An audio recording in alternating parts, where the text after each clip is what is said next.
మామూలుగా మనం మందులు వాడుతూ బయోకెమికల్‌గా మేనేజ్ చేసుకుంటూ లైఫ్ స్పాన్ ఎక్స్‌పెక్టెన్సీ పెరగటం అనే దాన్ని మనం ఎలా చూడాలి?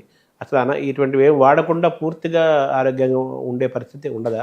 ఆ స్థాయికి మనం అంటే ఎదగలేమా? కొంతమంది చెప్తారు, మేము జీవితంలో మాత్ర వేసుకోలేదండి, మందు వేసుకోలేదండి అని చెప్పాను. వారు అదృష్టవంతులు, మంచిదే.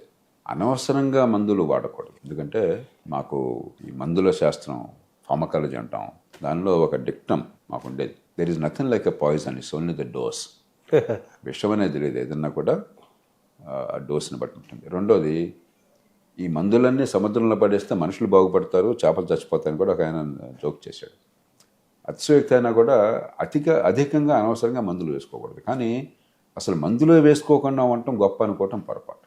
ఎందుకంటే మందులు పరిమితంగా శాస్త్రీయంగా వాడితే ఒకటి బాధ నుంచి విముక్తి కలుగుతుంది, రెండు జబ్బుల్ని, ఉదాహరణకి టైఫాయిడ్ వచ్చింది, మందులు లేకుండా ఉండాలంటే మూర్ఖత్వం అవుతుంది. టైఫాయిడ్ వచ్చి మందులు లేకుండా ఉంటే కొన్ని సందర్భాల్లో పేగులు చిల్లు పడుతుంది, పెర్ఫరేషన్ వస్తుంది, మనిషి చచ్చిపోతుంది. కాబట్టి అనవసరంగా మందులు వాడడం, ప్రతిదానికి మందులు వాడడం, చిన్న నొప్పికి అదే పనిగా ఈ పెయిన్ కిల్లర్స్ వాడడం, ఇది తప్పు. కానీ అసలు మందులే వాడను నేను అని చెప్పన్నది సరైనది కాదు. ఆధునిక వైద్యంలో అద్భుతమైనటువంటివి ఉన్నాయి.